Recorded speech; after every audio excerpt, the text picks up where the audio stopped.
Sur un an, un portefeuille action diversifié peut faire plus 20% comme moins 20%. Mais en fait, les études montrent que plus le temps est long et plus ce risque va diminuer parce qu'il y a de la croissance économique, parce qu'il y a de l'innovation et parce qu'on intègre les profits des entreprises sur le long terme.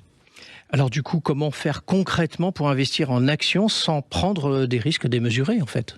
On va toujours revenir aux 3 règles simples de base pour l'investissement. Oui. D'abord, on investit sur le long terme, c'est la clé. Les fluctuations de court terme deviennent quasiment invisibles quand on garde ses placements sur plusieurs années. Pour autant, l'argent reste disponible, il n'est pas bloqué. La deuxième règle, c'est qu'il faut investir progressivement. Plutôt que de placer une grosse somme d'un coup, il faut vraiment verser un peu chaque mois. C'est ce qu'on appelle l'investissement programmé. Ça va permettre de lisser les points d'entrée. Donc, on investit quand les marchés montent et on investit quand les marchés baissent aussi.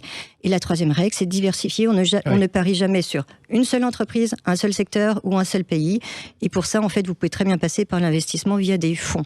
Alors du coup, pour ceux qui attendent le bon moment pour investir, vous leur dites quoi ? Je leur dis, le bon moment n'existe pas. Il est impossible de prédire le bon moment et de prédire ce que vont faire les marchés. Je vais reprendre notre indice S&P 500 et sa performance de 617% qu'on a vu tout à l'heure sur les 20 dernières années. Imaginez que vous ayez raté les 10 meilleurs jours sur 20 ans. Donc 20 ans, c'est 5000 jours de bourse. Et là, on parle de rater 10 jours sur 5000. Dans ce cas, la performance du S&P 500 aurait été réduite à 229% au lieu des 617.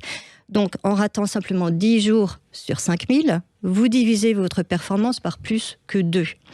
Donc, morale de l'histoire, c'est quoi ? Ne cherchez pas le bon moment, laissez juste le temps faire son travail.